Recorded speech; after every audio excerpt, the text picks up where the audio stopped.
কি নৃশংস বর্বর চিত্র বাংলাদেশ। আজ রাত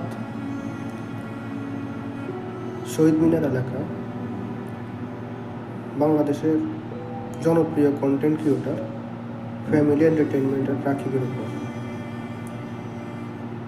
সম্ভবত 4 রাউন্ড গুলি করা হয় এবং হত্যা নিশ্চিতের জন্য এলোপাতাড়ি কোপানো হয় তাকে।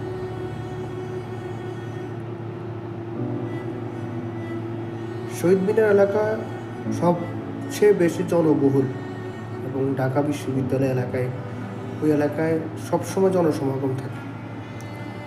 প্রকাশ্য দিবালোকে জনসম্মুখে একজন কন্টেন্ট ক্রিয়েটরের উপর এই আক্রমণ প্রশাসনকে ভালো সংকেত দেয় না।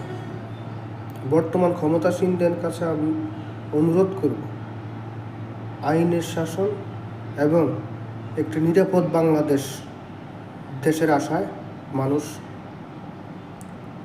বৈষম্য বিরোধী ছাত্র আন্দোলনে যোগ দিয়েছে।